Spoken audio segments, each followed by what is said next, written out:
الشيطان الرجيم. بسم الله الرحمن الرحيم. الحمد لله رب العالمين، نحمده ونستعينه ونستهديه ونستغفره، ونعوذ بالله من شرور أنفسنا ومن سيئات أعمالنا. من يهده الله فلا مضل له، ومن يضلل فلا هادي له. أشهد أن لا إله إلا الله وحده لا شريك له، وأشهد أن محمدا عبده ورسوله. اللهم صل على سيدنا محمد وعلى آل سيدنا محمد. اللهم رب اشرح لي صدري ويسر لي أمري واحلل عقدة من لساني يفقهوا قولي. اللهم أخرجنا من ظلمات الوحي وأكرمنا بنور الفهم، وافتح علينا بمعرفة العلم، وحسن أخلاقنا بالحلم، وجعلنا ممن يستمعون القول فيتبعون أحسنه. ولا حول ولا قوة إلا بالله العلي العظيم.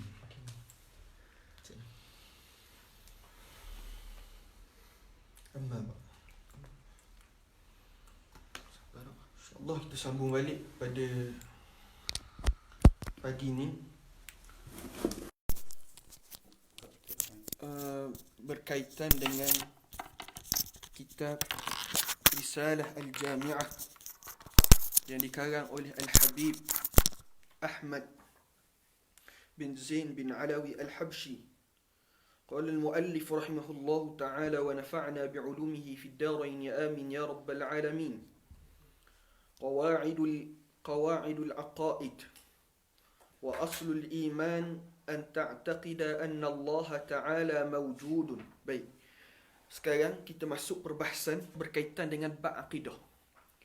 Perbahasan tentang akidah adalah perbahasan yang cukup panjang. Dibahas oleh para ulama dalam kitab-kitab khusus, iaitu kitab-kitab berkaitan dengan ilmu akidah.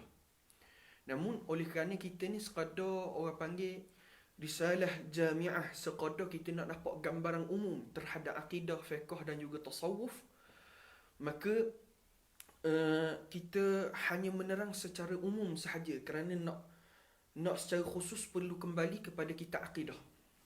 Ulama dalam bab akidah dia akan ada 3 perbahasan utama dalam akidah, iaitu uluhiyat, nubuwat dan sam'iyat.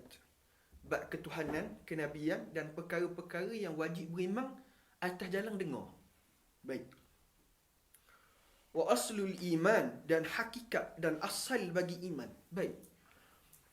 Ulama membahaskan panjang lebar apakah makna iman.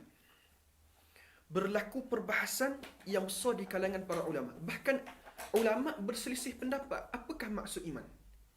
Imam Abu Hanifah, iaitu Nu'man bin Sabit, dia bersendiri dalam menakrifkan iman daripada jumhur para ulama. Jumhur para ulama, secara mudahnya kita sebut, ulama ahli sunnah mendefinisikan iman sebagai tasdiq biqalbi wa iqrar bil lisan wal amal bil arkan. Membenarkan dengan hati, ikrar dengan lisan dan melakukan dengan perbuatan. Masalah tasdiq biqalbi ini berlaku kesepakatan para ulama, ia merupakan syarat sah bagi akidah, syarat sah bagi iman. Adapun masalah ikrar bil lisan, ulama berselisih pendapat adakah dia syarat bagi sah iman ataupun tidak. Terdapat sebahagian para ulama berpendapat bahawa ikrar bil lisan bukannya syarat sah bagi iman, tapi dia merupakan syarat bagi beramalnya hukum-hukum Islam ke atas dia di dunia. Hukum-hukum Islam di atas dunia. Dan ada sebahagian ulama lagi yang berpendapat bahawa ikrar bil lisan adalah syarat untuk sah iman seseorang. Berlaku perselisihan di kalangan para ulama. Adapun amal bil lisan, majoriti para ulama amal bil arkan, berlaku kesepakatan, bukan sepakatlah, jumhur, kebanyakan para ulama, ia merupakan syarat kesempurnaan iman, bukan syarat sah bagi iman. Antara orang yang menyebut syarat sah bagi iman adalah amal bil arkan, ini adalah pendapat Khawarij. Sebab itu Khawarij, sesiapa yang tidak beramal dengan sembahyang, meninggalkan puasa, meninggalkan zakat, dihukumkan dia sebagai kufur. Kenapa? Kerana meletakkan amal bil arkan sebagai syarat sah. Majoriti para ulama ahli sunnah meletakkan amal bil arkan adalah syarat kesempurnaan, bukan syarat sah bagi akidah. Berlaku perbahasan yang panjang lah kalau kita kembali kepada kitab akidah yang sebenar. Kita akan perbahaskan pula bahawa bagaimana iqrar, tasdik biqalbi ada 6 syarat. Iqrar bil lisan ada perbahasan. Jadi oleh kerana perbahasan ini perbahasan yang panjang, jadi kita sekadar ringkaskan sahaja. Baik. An ta'taqida, bahawa kita beriktikad bahawa anna Allah Ta'ala mawjudun, Allah Ta'ala itu wujud. Wa annahu ta'ala wahidun, bahawa Allah Ta'ala ni esa. La syarika lahu wa la misla lahu wa la shibha lahu. Allah Ta'ala ini tiada sekutu baginya, tiada yang seumpama dan semisal dengannya. Seperti firman Allah, laisa kamislihi syai' wa huwas sami'ul basir. Iaitu tiada yang seumpama dan serupa dengannya sesuatu, dan dialah yang maha mendengar lagi maha melihat. Mendengar melihat kita dengan mendengar melihat Allah hanya sama pada nama. Adapun hakikatnya berbeza. Hakikatnya berbeza. Khalaqas sama, ni kena sebut sikit sidang pendengar sekalian. Penonton-penonton, ibu-ibu, ayah-ayah, guru-guru anak kalau ada dalam majlis ni, masya-Allah. Kitab Risalah Jami'ah adalah kitab mubtadi. Seorang guru anak tegur anak supaya kata kitab mubtadi, hurai cara mubtadi. Oleh kerana yang demikian, kita akan hurai secara ringkas sahaja. Nama pun daurah dan permintaan daripada pentadbiran Darul Ihsan dan juga Esko BKPI untuk dihabiskan juga kitab ni. Jadi oleh kerana yang demikian, kita akan tu jugalah. Khalaqas samawati wal ard, Allah Ta'ala lah yang mencipta langit dan bumi. Wa khalaqal mauta wal hayah, dan Allah Ta'ala lah yang mencipta hidup dan mati. Mencipta, apa maksud mencipta di sini? Khalaqat bermakna ijad, menjadikan sesuatu daripada tiada kepada ada. Itu makna khalaqa, mencipta.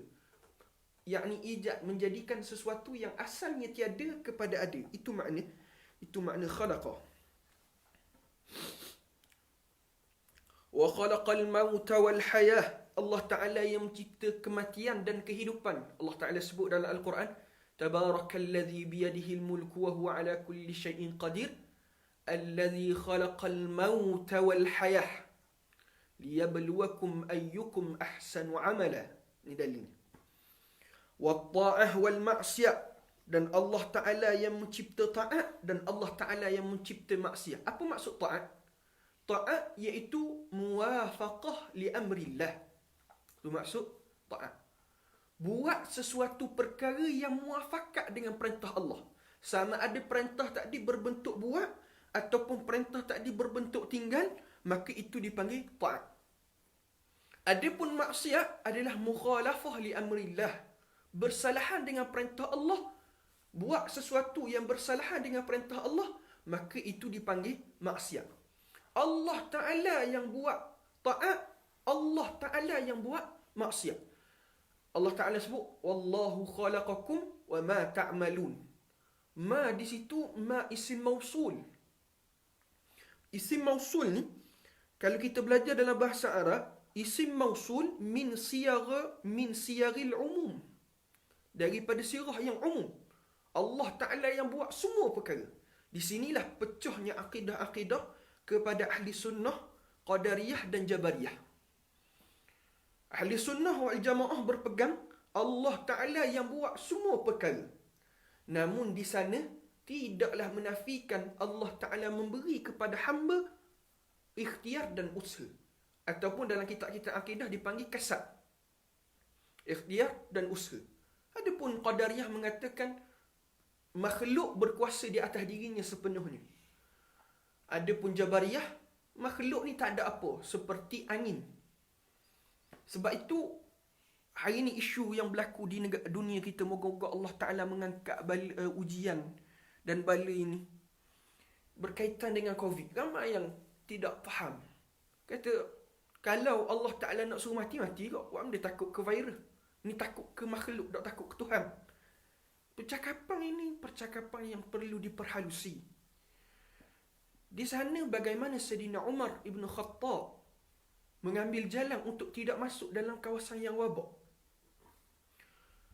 Semua perkara itu adalah ciptaan Allah. Ujian kehendak Allah. Maka kita ini mengikut kehendak Allah. Allah Ta'ala tak beri kita buat perkara-perkara yang dilarang oleh Allah Subhanahu wa Ta'ala. Wasihah wassaqam. Allah Ta'ala yang menjadikan sihat dan sakit. Wa jami'i kauni wa ma fihi. Dan Allah Ta'ala lah yang menciptakan semua perkara dan apa yang ada padanya. Wa khalaqa khalqa wa a'malahum. Dan Allah yang mencipta khalqa. Ya asal khalqa daripada khalaqa. Khalaqa yakhluqu khalqan. Masdar. Masdar ni makna daripada makna. Itu masdar. Khalaqa yakhluqu khalqan. Di asalnya khalqan adalah mencipta. Tapi maksud di sini ada masdar dengan makna isim maf'ul. Isim maf'ul, iaitu memberi maksud khalqa di sini dengan makna makhluk. Dengan makna sini makhluk. Ataupun kalau dalam ilmu balaghah dipanggil majaz. Hak yang kita kendaki adalah makhluk, bukan ciptaan tu. Faham? Maka terjemuh sini kan? Dan yang mencipta makhluk dan segala perbuatan-perbuatan mereka. Allah Ta'ala yang mencipta semua perbuatan-perbuatan makhluk. Sama ada perbuatan tadi, perbuatan yang baik dan buruk. Namun, haram kita sandarkan perbuatan-perbuatan yang buruk kepada Allah Subhanahu wa Ta'ala. Seperti mana yang disebut oleh Al-Imam Al-Bayjuri dalam kitab syarahnya ke atas matan Jawharah Tauhid. Wa qaddara arzaqahum. Dan Allah Ta'ala yang mensakat, mentakdirkan arzaqahum, rezeki-rezeki mereka. Wa ajalahum, dan juga ajal-ajal mereka. Ini berpandukan hadis daripada Abdullah bin Mas'ud. Ketika mana hadis ni ada dalam Arba'in Nawawi.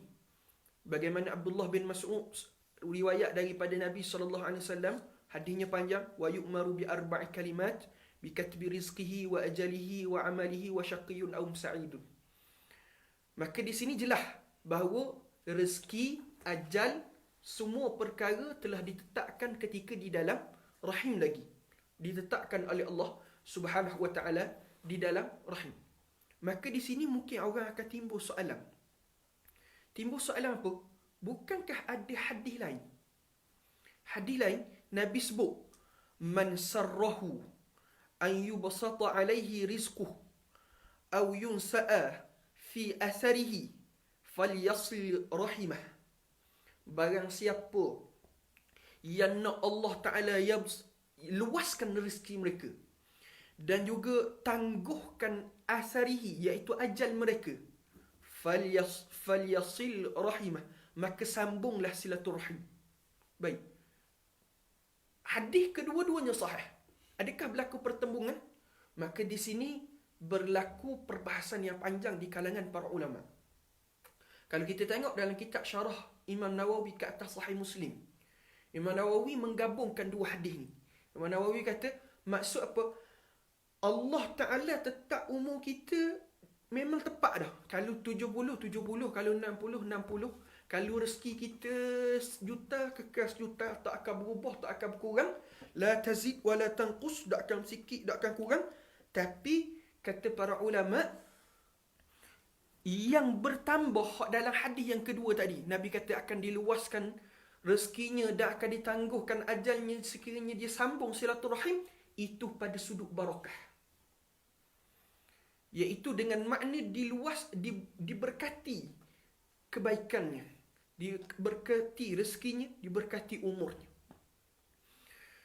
Ada banyak penafsiran ulama. Ada ulama kata hak malaikat tu tulis dua, hak hakikat Allah Ta'ala. Ini perbahasan yang panjang, namun kita ambil pendapat yang disebut oleh Imam Nawawi dalam kitab Syarah Sahih Muslim. Ya, sebenarnya panjang lagi perbahasan kita ni, tapi kalau kita panjangkan, jawabnya hari ni saja boleh buat muhadharah bab akidah. Jadi tidak sampailah murak kita untuk kita berdaurah. Baik, sambung. La tazid wa la tanqus, tidak akan bertambah dan tidak akan berkurang. Ini jelas daripada hadis tadi. Ditulis 4 perkara. Hadis daripada Abdullah bin Mas'ud, riwayat oleh Imam Bukhari dan Imam Muslim.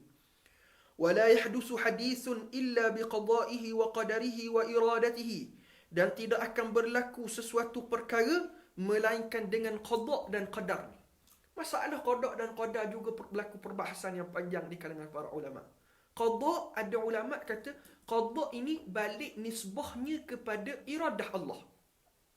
Ada ulama berpendapat qada' dia kembali kepada ilmu Allah.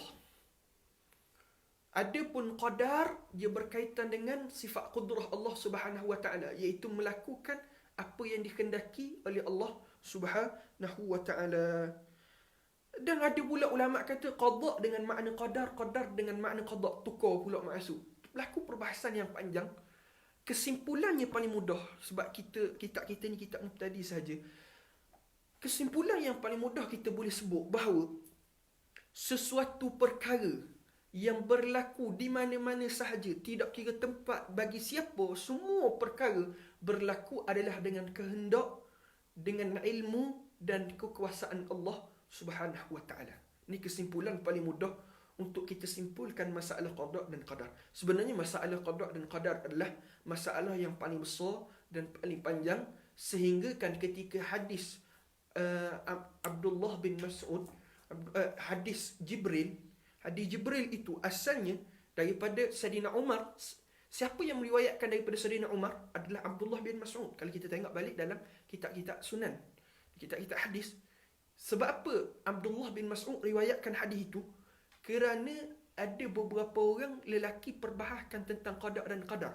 Didengari oleh Abdullah bin Umar, maka Abdullah bin Umar bawa pergi jumpa Sayyidina Umar, maka Sayyidina Umar riwayatkan hadis ni. Sebab itu diletak taukid wa yu'minu bil di akhir tu wa yu'minu bil qadri khairihi wa syarrihi, ditaukidkan beriman. Kerana apa? Kerana masalah berlaku salah faham yang besar dalam masalah qada dan qadar Allah Subhanahu wa taala. Wa illa biqada'ihi wa qadarihi wa iradatihi wa annahu ta'ala hayyun. Ini kalau kita belajar dalam kitab-kitab akidah, hayyun alimun muridun qadirun sami'un basir, ini termasuk dalam sifat-sifat ma'ani, yang mana perbahasan sifat ni antara perbahasan sifat yang panjang, iaitu sifat yang berbentuk wujudi. Dia ada sifat amrun i'tibari, sifat alami. Maka ini perbahasan yang panjang, sekadar kita jelaskan secara umum sahaja. Wa annahu ta'ala hayyun, bahawa Allah Ta'ala ini hidup, maha hidup.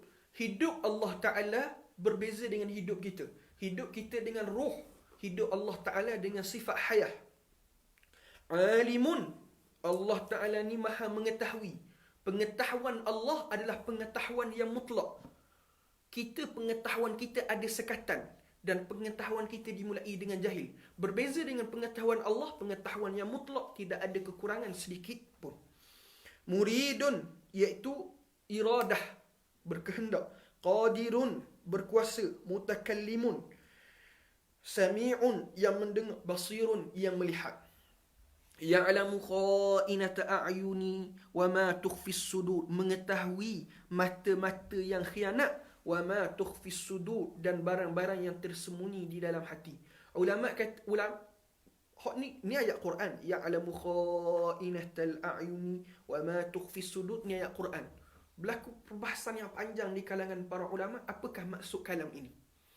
Sebahagian besar ulama menghuraikan ya'lamu a'yun ni dengan maksud apa? Dengan maksud Allah Ta'ala mengetahui mata-mata yang melihat kepada maksiat.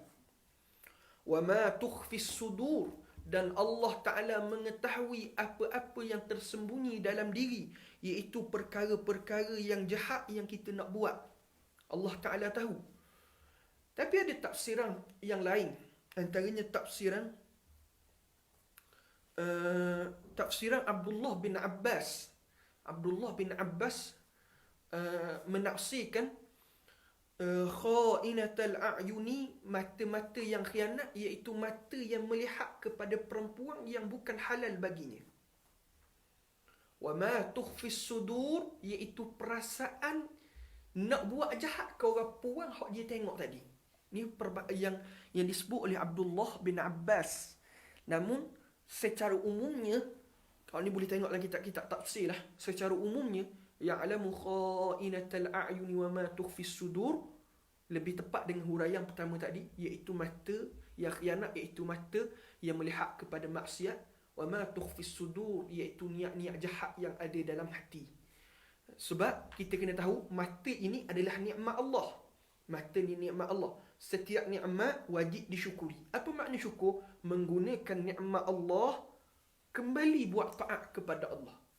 Maka tiba-tiba mata yang Allah Ta'ala beri ini kita guna untuk buat maksiat, maka di sana kita telah pun kufur kepada nikmat Allah Subhanahu wa Ta'ala. Kalaulah kita perhati balik, kalau kita baca balik, kita hayati, kita mentadaburi balik tentang sifat ilmu Allah Subhanahu wa Ta'ala, maka akan timbul perasaan malu kita untuk melakukan maksiat di atas muka dunia. Sebab apa? Kita tahu Allah Ta'ala mengetahui segala perkara. Kerana kurangnya tadabbur kita terhadap sifat-sifat ilmu Allah ini, menyebabkan hati kita ini mudah untuk melakukan maksiat. Bayangkan kalau orang tahu kita buat demikian. Masya Allah, malu. Pelajar Jordan, Masya Allah. Macam kita lah, duduk Jordan ni, tidur makan, main game. Tidur makan, TikTok. Tidur makan, main lepak. Balik Malaysia pakai jubah mengajar. Kalaulah masyarakat tahu sebenar apa kita buat di Jordan, Masya Allah, malu. Itu manusia. Ni Allah tidak akan sekali-kali. Sebab itu anda cukup tertarik dengan bagaimana Syekh Ramadan Buti menjawab soalan wartawan ketika ditanya kenapa tak beri cium tangan dia. Sebab apa? Dia kata Allah Ta'ala tahu apa aku. Kalau kita hayati betul perkara ni, maka kita akan malu dengan Allah dan malu dengan manusia. Ketika mana orang memuji kita, maka kita akan malu dengan Allah. Sebab apa? Orang puji kita kerana Allah Ta'ala tutup aib kita. Maka wahai saudaraku sekalian, insaflah. Ada gaya TV ya. Ya'lamu sirra wa akhfa, Allah Ta'ala ya'lamu sirra wa akhfa, Allah Ta'ala mengetahui perkara yang rahsia, wa akhfa, dan terlebih rahsia. Ya, ni semua dalam sifat ilmu Allah. Tidak ada batasan bagi ilmu Allah Subhanahu wa Ta'ala. Khaliqu kulli syai' wa huwal wahidul qahhar.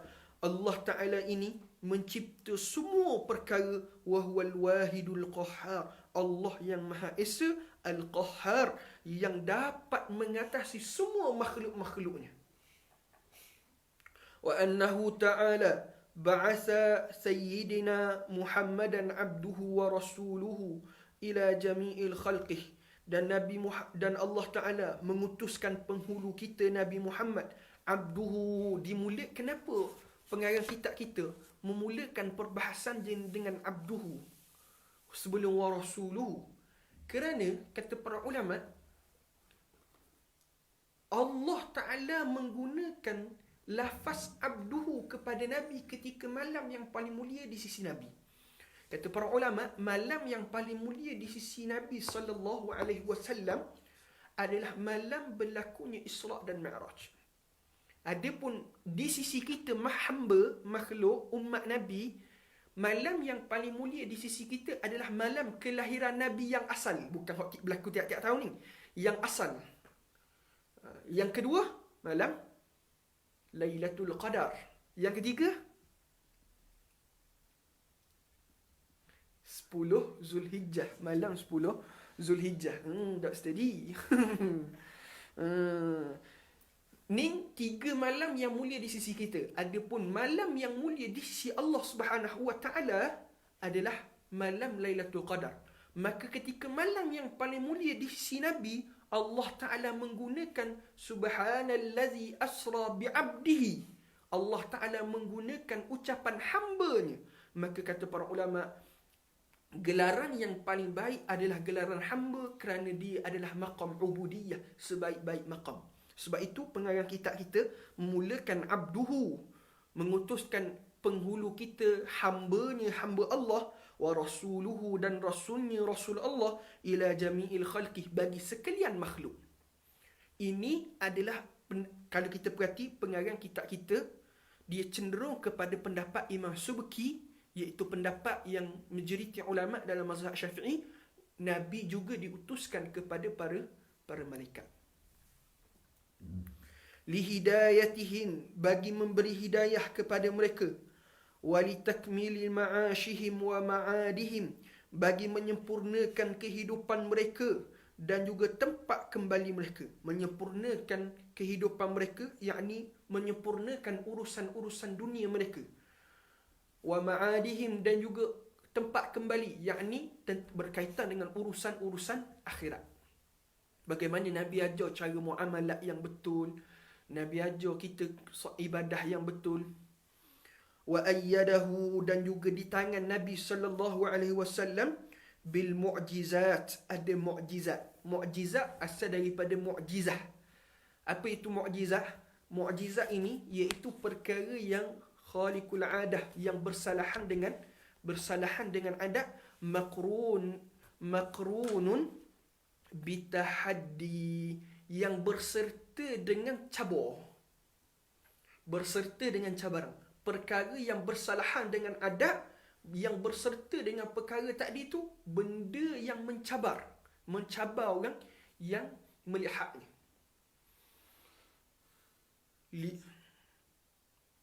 Mu'jizat zahirah, yang terzahir, yang tidak dapat dinafikan oleh sesiapa pun. Antara mu'jizat yang paling besar bagi Nabi sallallahu alaihi wasallam adalah mu'jizat Al-Quran.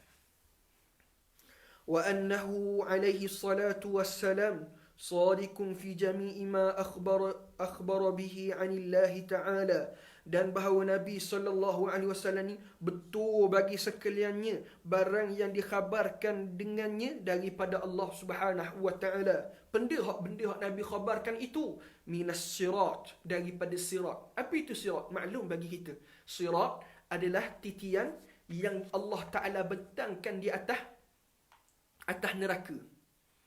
Yang Allah Ta'ala bentangkan di atas neraka.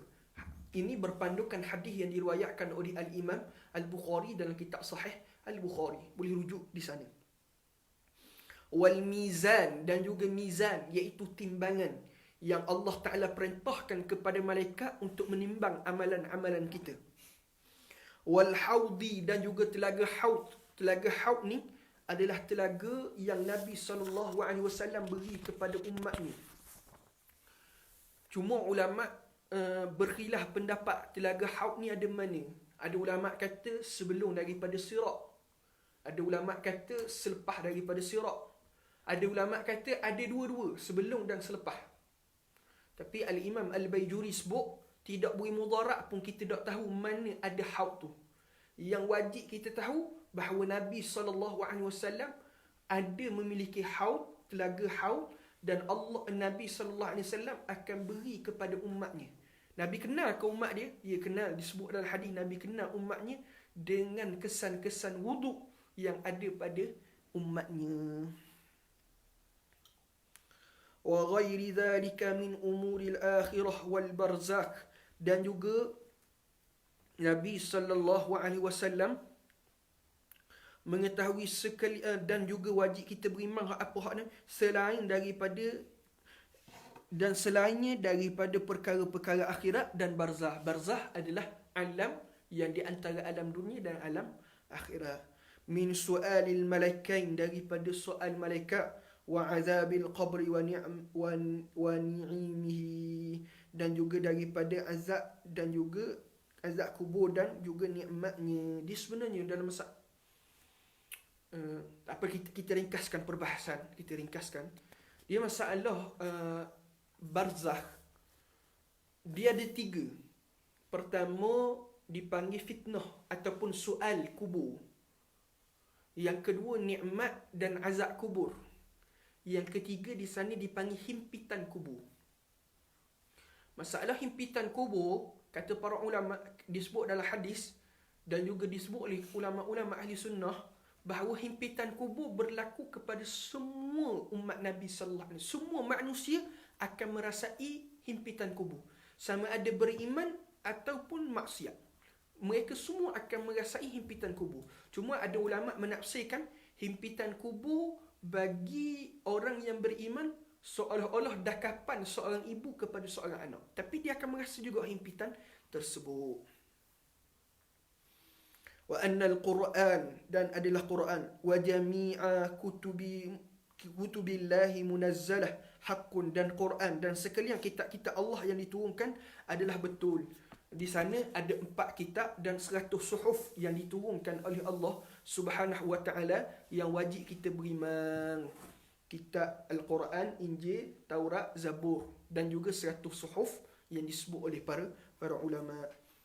Wal malaikah, dan juga malaikat haqqun, malaikat, iaitu malaikat ini adalah hamba Allah, tidak lelaki tidak perempuan, tidaklah mereka ini la ya'sunallaha ma amarahum wa yaf'aluna ma yu'marun. Dia tidak sekali-kali buat maksiat pada Allah dan melakukan apa sahaja yang Allah Subhanahu wa taala perintah.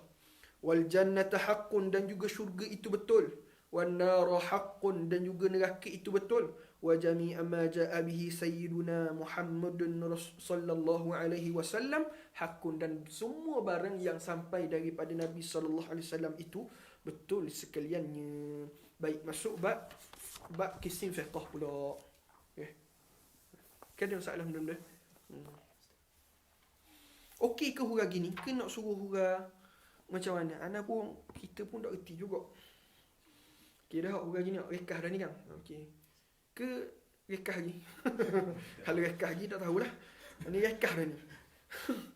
Okey. Bab faslun fi furudil wudu. Fasal pada menyatakan fardu wudu.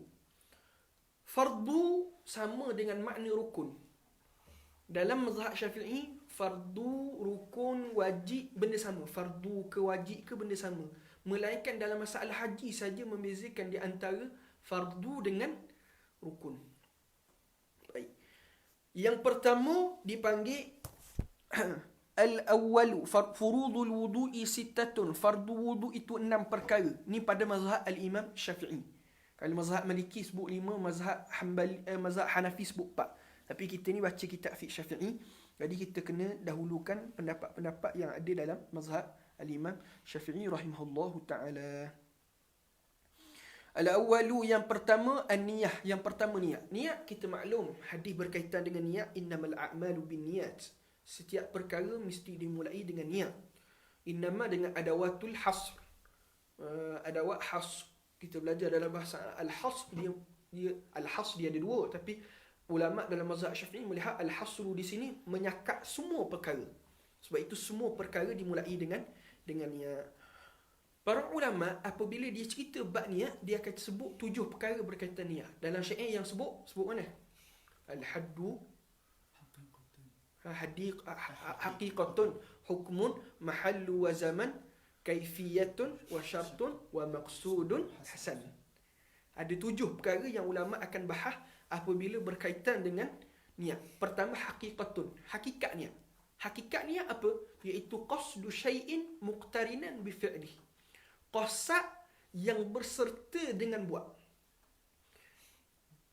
Kita lintasan berkehendak untuk melakukan wudu berserta dengan buat perbuatan wudu, itu dipanggil niat. Haqiqatun hukmun. Yang kedua, hukum.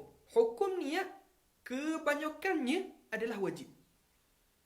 Hukum niat kebanyakan ibadah hukumnya adalah wajib. Namun ada beberapa ibadah-ibadah yang sunat saja niat. Umpama contoh mandi jenazah. Mandi jenazah tak wajib niat. Mahallun, tempat niat. Tempat niat adalah di dalam hati. Adapun lafaz dengan lidah, hukumnya adalah sunat di dalam mazhab Syafi'i. Haqiqatun hukum mahallu zaman. Masa niat adalah pada permulaan ibadah pada kebiasaan. Masa niat adalah permulaan ibadah pada kebiasaan. Tapi ada beberapa ibadah yang kita boleh niat dulu baru kita buat. Antara yang utamanya adalah puasa. Puasa kita niat dulu baru kita buat. Lain hak kita boleh niat dulu baru buat. Udhiyah, korban. Lagi hak kita niat dulu baru buat. Zakat. Zakat kita niat dulu baru kita buat. Lagi iaitu jamak. Kita niat dulu jamak baru kita buat jamak. Kaifiyatun muhallu wa zaman. Wa kaifiyat niat bersalahan mengikut ibadat-ibadat yang kita buat. Wa kaifiyat niat berbeza mengikut apa yang kita lakukan. Wa syartun, dan syarat bagi niat. Syarat niat, kata ulama, ada beberapa syarat. Syarat pertama niat, mestilah orang yang niat itu orang Islam. Syarat niat yang pertama, mestilah Islam. Orang kafir tak sah niat. Orang kafir kalau niat tak sah sebab dia bukan ahli dalam bab niat. Yang kedua, syarat niat mestilah mumayyiz. Orang yang tidak mumayyiz tidak sah niatnya. Syarat yang ketiga untuk sah niat mestilah mengetahui apa yang dia niatkan. Yang keempat, mestilah tidak ada yang menafikan niat dia. Yang kelima, dia tidak ta'liq niat. Ta'liq niat ni gimana? Contoh kalau dia semayang, dia ta'liq niat. Aku semayang tapi kalau hujang aku berhenti. Maka ulama kata, tak payah tunggu hujang. Dia takbir tu pun tak sah dah. Sebab dia ta'liq niat dia. Yang keenam, dia tidak taraddud untuk membatalkan niat dia. Ni 6 syarat niat yang disebut oleh para ulama. Wa maqsudun hasan. Al-hasan di situ sekadar takmilah sajalah. Wa maksud niat adalah untuk membezakan ibadat dan adat ataupun membezakan perkara yang wajib dengan perkara yang sunat. Ana minta maaf banyak kepada sidang pendengar. Kalaulah ana cakap ni laju. Kalau cakap laju tolong komen dah. Kita boleh perlahankan balik. Kalau rasa okey, akak best. Aduh, ya Allah. Sambung. Al-thani, yang kedua, ghuslul wajhi, membasuh muka. Bila sebut basuh muka, dia berbeza dengan sapu. Ini satu perkara yang kita kena titik berat dalam masalah rukun-rukun wudu. Dia basuh dengan sapu berbeza. Basuh, apa maksud basuh? Basuh iaitu mengalir dan menitik air tadi. Itu maksud basuh. Sebab tu kadang-kadang ada orang apabila dia pakai spray kan untuk wudu, dia spray sikit je. Bila spray sikit, maka masa dia sapu itu, air tidaklah dapat mengalir dengan baik di atas muka, maka itu tidak dipanggil basuh, itu dipanggil sapu. Perkara yang kita sapu tempat yang kena basuh, hukumnya tidak sah. Faham? Baik. Wajib rukun yang kedua adalah basuh muka. Dalil di mana? Ya ayyuhalladzina amanu idza qumtum ila shalah faghsilu wujuhakum. Basuh muka. Baik, mana muka dalam mazhab Syafi'i? Wa hadduhu, dan haknya hak muka. Min manabiti sya'ri ra'si ila muntahal lahyaini wazzaqani tulan. Iaitu hak panjangnya, iaitu daripada tumbuh anak rambut kepada ni lihyain wazzaqan ni bawah ni. Hak tempat kerah ni, ngelah kerah ni tempat dia, hak wajib. Wajib basuh sini. Tulan, secara panjang. Wa ardan min uzuni ila al-uzuni. Ada pun lebar daripada anak telinga kepada anak telinga. Ini sekalian adalah hak yang wajib dibasuh dalam muka. Ulama dalam mazhab Syafi'i sebut semua kawasan-kawasan yang ada bulu-bulu yang ada dalam kawasan muka ni wajib basuh sekalian. Wajib basuh, semua sekali kena basuh. Walaupun panjang, kena basuh. Sebab tu orang perang, dia kena ambil berat sikit ni. Sekben. Anak rambut. Sekben ni nampak macam style dengan ustaz. Ustaz kena baik sikit depan live. Iaitu ni anak rambut. Anak rambut ni orang puang galiknya ada orang puang bila dia basuh muka dia ambil ni dia letak belakang. Orang puang dia kena basuh dia ni anak rambut ni. Orang puang pun tanya, dah kalau panjang ustaz, panjang pun kena basuh sebab ia ada dalam kawasan muka. Dia kata, dah ustaz, kalau sampai lutut, kita jawab, kalau sampai selangor pun sampai selangor kena basuh. Ni orang puan kena ingat molek dah ni. Baik. Ni kena basuh semua sekali. Semua rambut yang ada dalam kawasan muka, semua sekali kena basuh. Melainkan janggut basuh tadi, zahir dan batin.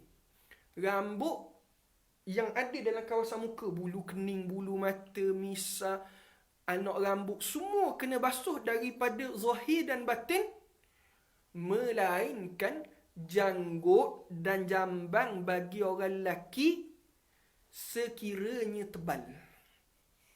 Orang lelaki kalau janggut dengan jambang dia tebal, maka sunat sahaja sampai ke batin. Hak wajibnya hak zahir. Nak tahu tebal nipis ke mana? Dia duduk ngadak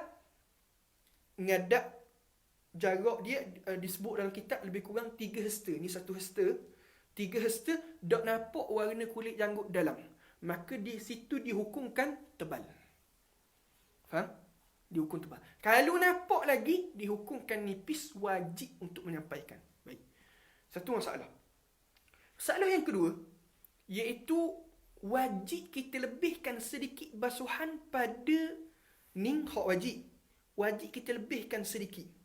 Sama juga hak ni hak kerah ni, hak ni bahagian wajib, tapi wajib kita basuhkan lebihkan sedikit bawah ni. Sebab apa wajib lebihkan sedikit? Sebab kaedah ma la yatimul wajib illa bihi fahuwa wajib. Setiap perkara yang wajib tidak akan dapat terlaksana dengannya, maka perkara itu jadi wajib.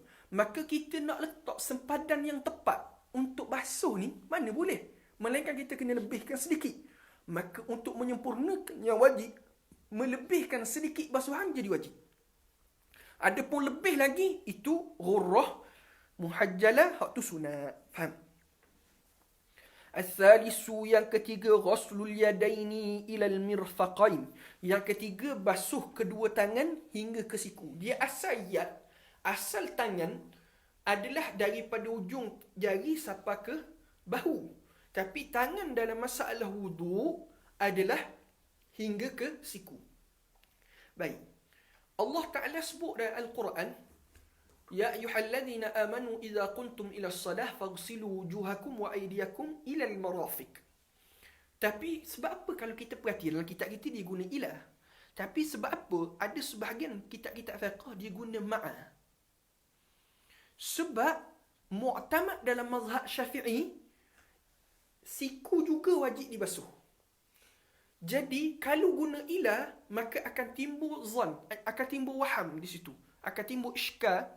Adakah siku ini wajib dibasuh? Sebab bila wamsahu wujuhakum wa aydiyakum ila al-marafiq, maka marafiq jadi ghayyar, mughayyar.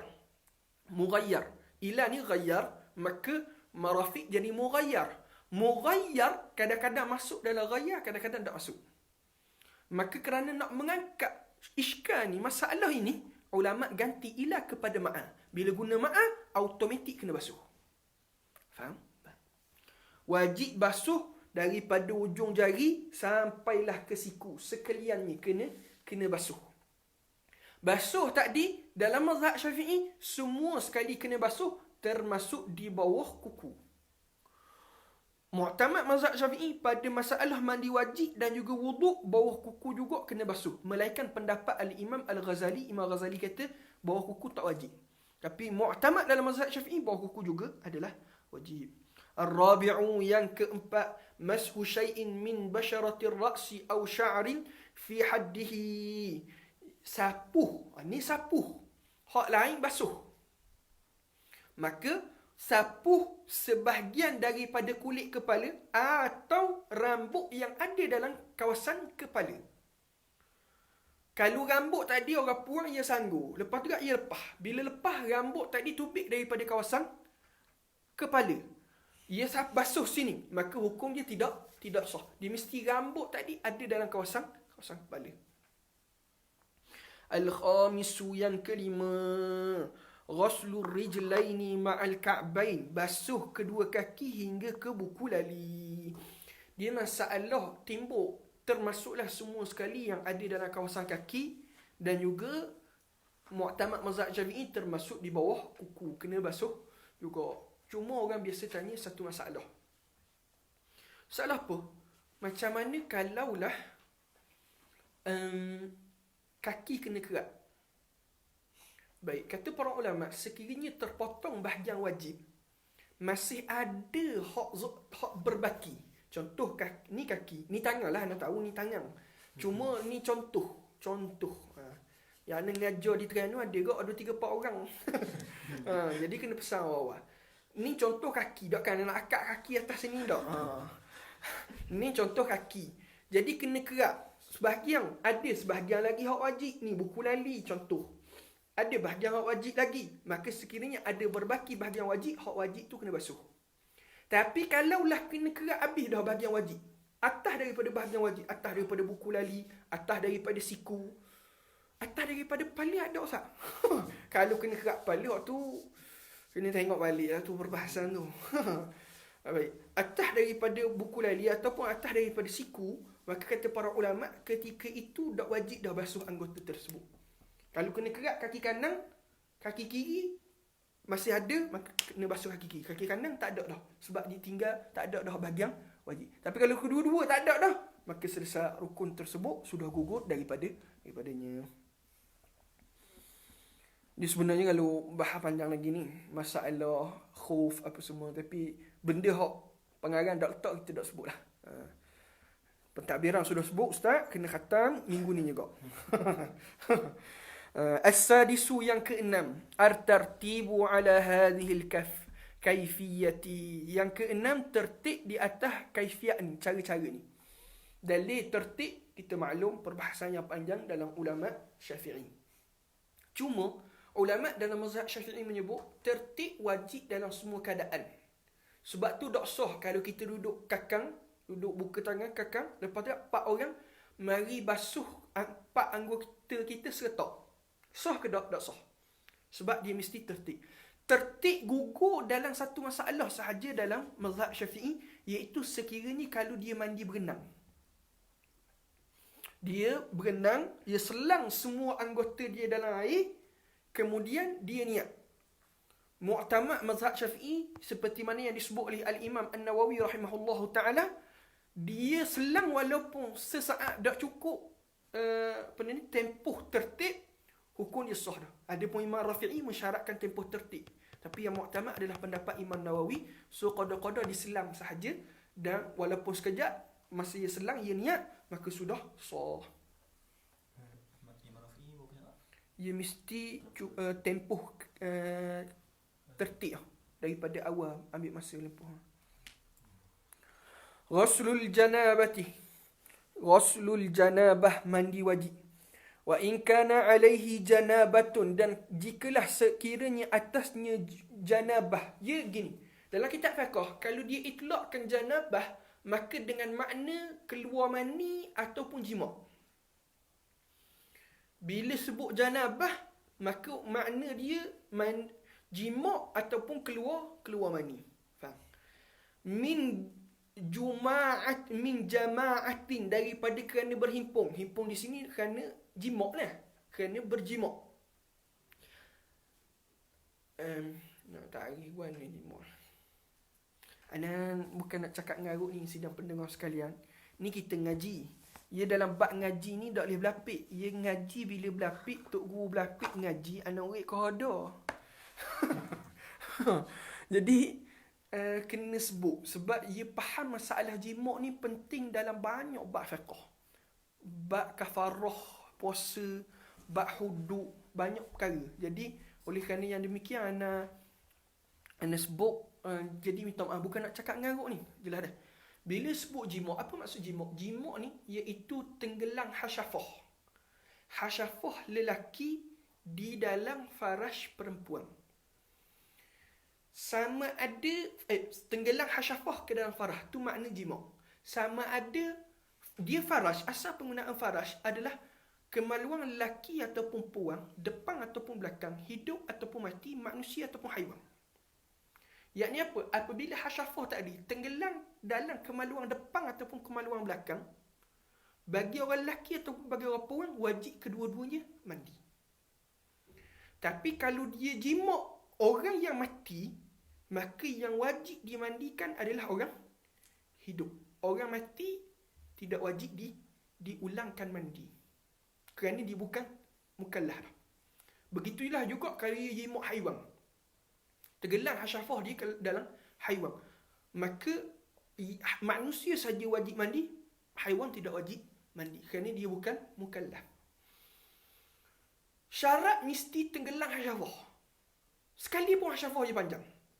Kalau tergelam sikit-sikit je, tak tergelam habis, maka tidak wajib lagi mandi. Dah tu, jangan panjang-panjang nak bahaya. Au khurujil mani, ataupun keluar mani. Keluar mani binaumin, dengan sebab tidur. Au ghairihi, ataupun dengan sebab benda lain. Keluar mani sama ada dia tidur ataupun dengan sebab benda lain. Dia mani ni, kata para ulama, dia ciri mani ni ada 3. Mani ni, yang pertama, ciri mani yang pertama, lazat ketika keluar.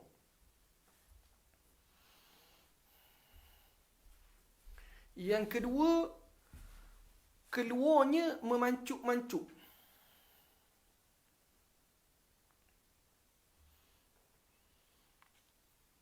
Yang ketiganya, baunya seperti telur, putih telur ketika basah, dan juga putih telur ketika kering, dan juga mayang apa ni, tepung tu, bau tepung seketika basah. Kalau kering macam putih telur. Ulama kata kalaulah ada salah satu daripada 3 ciri ini, tak cukup, tak syarat ketiga-tiga, ada salah satu je, maka mewajibkan mandi. Dia ada 3 air keluar daripada kita: mani, mazi, wadi. Mani mewajibkan mandi, tidak membatalkan wuduk, hukumnya suci. Mazi dan wadi hukumnya adalah najis, membatalkan wuduk, tidak mewajibkan mandi. Baik, timbul masalah. Masalah apa? Kalau seseorang tu, dia bangun tidur, tengok-tengok ada air mani di tilang dia, maka wajib tak mandi? Sekiranya di tilang tadi dia seorang je tidur, maka ketika itu wajib ke atas dia, sekalipun malam dia tak mimpi benda. Tapi kalaulah dia tidur dengan geng dia 2 orang, ataupun bini lah, bila mikir geng semua muka, astagfirullah, pegang tasbih lah ke? Ataupun dia tidur 2 orang lah sekata, tak kira lah lelaki sama lelaki ke lelaki puang ke, ikutlah puang sama puang ke, mana tahu Allah Ta'ala uji mimpi. Itu bahaya sungguh buat ada depan ni. Dia apa ni, mimpi, dia tengok ada mani, tapi dia tidur dengan orang lain atas katil tu, maka di situ boleh jadi air mani dia, boleh jadi air mani kawan dia, maka ketika itu sunat dia mandi, tak wajib. Tadi kalau seorang tak ada ihtimal orang lain, wajib dia. Kalaulah ada ihtimal orang lain, sunat dia mandi. Faham? Baik, timbul masalah yang 3 pula. Masalah benda, dia tidur seorang, cuma masuk, dia tengok bangun-bangun tidur, tengok ada air, dia syok, mani ke mazi? Dia syok mani ke mazi? Maka ketika itu dia boleh pilih. Dia kena tengok zon dia berat belah mana. Kalau zon dia berat mani, maka dia kena ambil hukum mani. Kalau zon dia berat mazi, maka dia kena ambil hukum mazi. Yalah. Yang kata kalau lelaki dengan puang kan, lelaki kan yang keluar mani. Puan boleh keluar mani kak? Maksud dia sunat lah ke kena? Ya, sunat. Ni tu jangan mikir pelik Syekh. Ni kitab fiqh buat masalah. Jangan mikir astagfirullah ustaz menggalakkan gay. Gay tu haram. Dia dalam kitab ni dia hanya sebut dua je, iaitu mani dan jima'. Di sana sebahagian kitab, bukan sebahagian kitab, kebanyakan kitab fiqh dia tambah lagi yang menyebabkan wajib mandi benda lagi, iaitu suci haid. Bila haid berhenti, maka wajib dia mandi untuk melakukan ibadah. Ni satu isu besar, nak kena beringat sungguh kepada sidang pendengar dan semua bakal-bakal suami dan bakal-bakal isteri dan sidang penonton perempuan sekalian. Orang puan, apabila haid dia berhenti, wajib dia mandi selalu. Maklumlah. Serta-merta, segera. Hamba orang Terengganu, tak erti kau nak cakap KA lugar. Dia wajib dia mandi fauran. Fauran tu nak pok sikit. Dia wajib mandi segera. Tidak boleh dia tangguh-tangguh. Hari ni berlaku dalam masyarakat kita, apabila haid berhenti, dia tunggu berapa tempoh. Tunggu sehari semalam.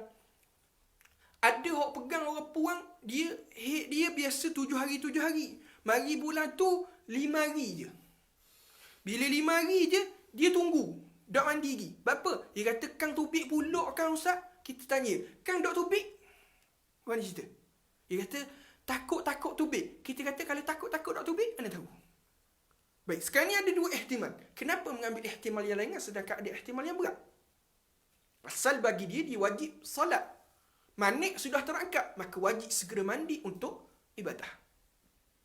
Hari ni berlaku juga kesilapan orang kita. Haid dia biasa 5 hari. Mari bulan tu hari kenang tubik lagi. Tiba-tiba dia pergi mandi. Hukum dia haram. Tidak boleh. InsyaAllah kalau ada masa, kita buat daurah. Haid nifah pula. Bak haid nifah ni penting je. Nak nikah ramah. Tapi haid nifah tak tahu. Jeng. Yalah dah. Allahumma salli ala sayyidina Muhammad. Suci haid. Nak tahu suci haid. Yang kedua suci nifas. Bila suci haid, suci nifah, wajib mandi lalu. Baik, macam mana nak tahu suci haid, suci nifah? Imam Bayuri sebut dalam Syarh Bayuri ada dua kaedah. Pertama, tubik keputihan. Tubik keputihan, maka darah haid berhenti. Ataupun cara yang kedua, nak tahu darah berhenti, iaitu darah berhenti mengalir, dia ambil kapah, dia buat masuk dalam kapah tubik tu, putih seperti mana masuk tadi. Maka hukum dia suci. Faham tak? Kalau ada kuning-kuning ataupun keruh-keruh lagi pada kapas tadi bila waktu tubik, maka hukum dia masih lagi haid. Dipanggil fatrah. Mu'tamad bukan sepakat dalam ulama kata masih lagi haid. Tanya, kalau air mani perempuan macam mana? Ada tak ingat? Wallahu a'lam, dah ingat. Yang kelima, ulama kata wajib mandi iaitu mandi wiladah, mandi beranak. Iaitu seorang perempuan, wiladah bukan darah. Wiladah adalah proses beranak. Orang puang apabila beranak, tiba-tiba tidak disusuli dengan darah nifas, maka dia wajib mandi. Mandi apa? Mandi wiladah pada pendapat mazhab Syafi'i. Kerana dia iktibar budak tadi asal daripada mani, maka keluarnya juga adalah daripada seolah-olah keluar mani. Jelas? Yang terakhir hak wajib mandi iaitu yang keenam, mandi kerana mati. Orang mati wajib dimandikan. Tapi selain daripada mati syahid, lazimahu lazim ke atas orang hak wajib mandi tadi, ghaslu jami'i badanihi wa ma'aniyati raf'il janabah, iaitu dia ni mandi meratakan air kepada seluruh badannya. Wajib mandi kepada seluruh badan berserta dengan niat mengangkat hadas. Ni dipanggil rukun mandi. Nawaqidul wudu wa yanqudul wudu'a, dan juga batal wudu.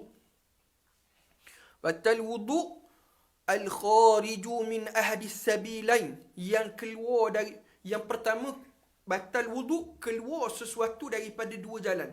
Qubul awid duburi ma'a makana, atas apa barang sekalipun. Maksud apa? Mu'tamad mazhab Syafi'i, keluar sesuatu daripada dua jalan, sama ada benda tu biasa ataupun luar biasa, batal wuduk dia.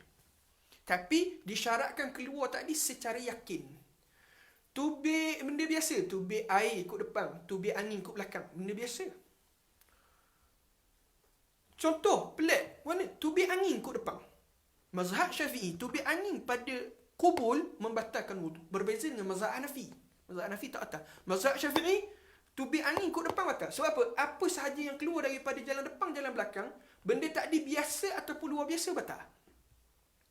Keluar angin ikut depan, tubik emas batal. Apa? Walaupun luar biasa, sebab ia tubik. Melainkan tak batal wuduk semasalah je. Benda tak batal wuduk, iaitu keluar mani. Keluar mani tidak membatalkan wuduk, tapi mewajibkan mandi. Wa yanqudul wudu'a, dan juga batal juga wuduk zawalul aqli, hilangnya akal. Hilang akal dengan sebab benda binaumin au ghairihi, ataupun selainnya, melainkan illa nauma mumakkinin maq'adatahu minal ardi, yang mana tidur tadi tetap papan punggungnya di latar. Dia baik. Apakah dawabit tidur? Ulama kata tidur ni ada dua. Dawabit tidur ni ada dua. Sama ada mimpi ataupun dok dengar terus suara luar, tu panggil tidur. Kalau mata pejang duk khoya tapi dengar sayuk-sayuk gi ustaz ngajar depan live. Maka hak tu dak panggil tidur. Hak tu dipanggil khoya. Batal dak gi wuduk dak atas. Kayak gi sudah ngajar tiba-tiba rabang zuhur, boleh mayang lalu. Yalah. Mimpi ataupun dok dengar terus suara luar, tu dipanggil dhabit tidur. Jelas dah. Wa yanqudul wudu'a, dan juga batal juga wuduk mashul qubuli, sentuh qubul, au duburi adamiyyin minhu, ataupun dubur anak Adam daripadanya. Batal wuduk apabila sentuh qubul atau dubur anak Adam. Kalau sentuh qubul atau dubur haiwan tak batal. Dia mesti sentuh kubur ataupun dubur manusia, sama ada hak dia ataupun hak orang lain. Dengan tangan. Siapa dulu tak bi? Min ghairi, ataupun selain hak orang lain, dia sentuh hak dia, minhu, hak dia. Au min ghairi, ataupun hak orang lain. Kalau hak bini dia tak apalah. Kalau hak orang lain tanpa sebab, hukum haram. Jangan buat pelik-pelik ingat. Bi batnil kaffi wa butunil asabi', kabiran kana aw saghiran walau waladahu walau maitat. Dia sentuh dengan tapak tangan dia ataupun perut jari dia, sama ada besar ataupun kecil, walaupun anak dia sendiri, walaupun mati. Sentuh hak siapa pun, asal itu kemaluan, hukum dia batal. Baik, sentuh tapak tangan. Apa dia tapak tangan? Tapak tangan ni gini. Ulama buat dhabit tapak tangan ni, kita buat gini, rapat ni, ibu jari buat gini. Hak mana bersentuhan ni saja panggil tapak tangan. Ni tepi ni, dak panggil tapak tangan. Sebab tu kalau ia kepit, ia kecing, ia kepit, batal tak? Batal. Kenapa batal? Sebab ia kecing. Kalau ia kepit saja, dak kecing, dak batal. Faham? Nampak ngatuk belaka ni. Jelas dah. Dia bila sebut dubur ni sama je laki ke puang, iaitu halaqah. Ada pun orang lelaki ni depan lah, tak apa, dah nampak orang. Kalau kemaluan depan orang lelaki iaitu sekalian batang. Ada pun hak lain, bulu-bulu apa semua, hak kulit-kulit lebih apa semua, hak tu bukan. Dia hak batang tu je. Ada pun orang puang sekalian bibir bawah. Sudah tu. Tak nak panjang-panjang bab-bab ni. Wa yanqudul wudu'a, dan juga batal wuduk intiqa'ul basyaratain, bersentuh dua kulit. Dia mesti sentuh kulit. Kalau sentuh gigi dak atas, sentuh gigi dak atas, sentuh rambut dak atas, sentuh kuku dak atas. Nak tubik rumah siku-siku, kena siku gigi bini. Dak atas. Sebab apa? Dia mesti kulit dengan kulit. Kulit dengan gigi dak atas, kulit dengan rambut dak atas, kulit dengan kuku dak atas. Kulit dengan kulit tadi pula, syarat kedua mestilah rajulin wa mra'atin. Mestilah laki dengan puan. Kulit tadi, kulit laki. Kalau kulit laki sama laki tak atas, puan sama puan tak atas.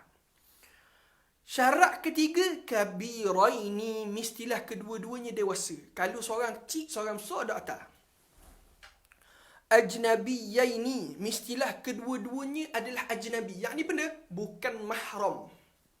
Dia mahram ni secara ringkas kita buat kesimpulan. Mahram setiap orang ada 14. Ada 3 sebab kita jadi mahram. Pertama sebab keturunan, yang kedua sebab susuan, yang ketiga sebab perkahwinan. Sebab keturunan ada 5 orang.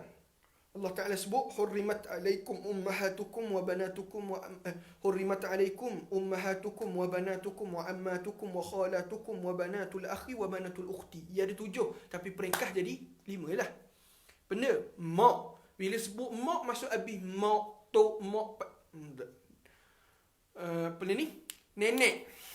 Mak, nenek, mak pada nenek, nenek kepada nenek siapa kata? Yang kedua cucu. Bila sebut cucu, cucu, cicit, cuik, ciak sampai ke bawah. Yang keempat adik-beradik. Adik-beradik semak, sepak, adik-beradik semak, adik-beradik sepak, semua mahram. Hak tak mahram saja adik-beradik tiri. Adik-beradik tiri, apa maksud adik-beradik tiri? Dia ni Siti nikah dengan Ahmad. Sebelum Siti nikah dengan Ahmad, Siti ada dah anak, Umar dengan Lijah. Umar dengan Lijah ni panggil benda adik-beradik tiri. Adik-beradik tiri dok mahram, boleh kahwin. Yang keempat, pak dara. Pak dara mahram. Sama ada pak dara si ibu sebapa, pak dara sebapa, pak dara si ibu, semua mahram. Yang kelima, anak dara. Anak saudara seibu sebapa, anak saudara seibu, anak dara sebapa, semua mahram. Yang kedua, mahram dengan sebab susuan. Mahram dengan sebab susuan pun 5 kau. Sama seperti mahram dengan sebab perkahwinan, sebab keturunan. Benar? Mak susu, anak susu, adik-beradik susu, mak dara susu, anak dara susu. Mahram sebab perkahwinan ada 4. Jadi 14 semua sekali. Silap, bukan 15, 14. Ada 4. Benar? Mak tua, menantu, mak tiri, anak tiri.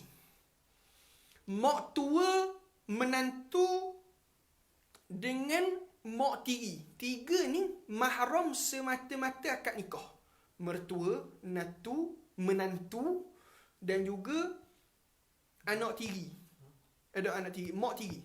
Mertua, menantu dengan mak tiri. 3 ni mahram semata-mata akad nikah. Ada pun anak tiri.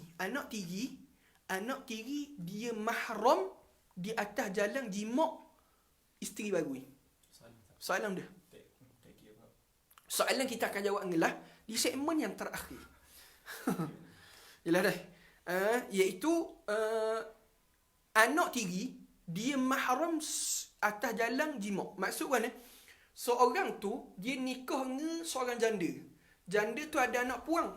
Anak puang tu jadi mahram dia bila lepas dia jimat. Kalau selagi mana dia tak jimat, lagi tu tak mahram. Jelas dah. Bila hailin tanpa belapik. Kalau ada belapik, maka tak batal. Illa zufuran aw sya'ran aw sinnan. Melainkan kuku, rambut dan juga gigi. Ini tak batal. Fala yang qudul wudu, maka tak batal wudu. Kita berhenti sini lah. Syurutus sihatis salah. Kita sambung esok. Ada soalan? Soalan dia? Adakah kantung bawah batang tu dikira termasuk dalam sekalian batang ataupun tak? Dia kantung di bawah batang, hak tu bukan batang. Dia batang semata-mata daripada hasyafah sapalah. Sampai akhir. Ada pun kantung batu, kulit, bulu-bulu sekitarnya adalah bukan dipanggil dia sekalian zakar. Mudah sebut. Ada pun orang puang sekalian bibir bawah. Itu maklum. Ada soalan lagi? Tak ada sini. Di sini saya akan delay dalam setengah minit. Tunggu. Tak ada apa. Tak ada soalan dah? Tak ada. Kalau tak ada soalan dah, insya-Allah kita jumpa pada esok hari untuk kita sambung perbahasan kita. Nak minta maaf banyak salah dan silap, kasar bahasa kurang mana-mana. Kalau ana sebut, ana syarah laju tolong kabur okay, insya-Allah kawan-kawan kita akan peringat, dan apa-apa makluman tolong maklum baliklah dalam live tu, insya-Allah kita akan baiki insya-Allah. Wallahu a'lam, qul qawli hadza wa astaghfirullahal azim wa lakum.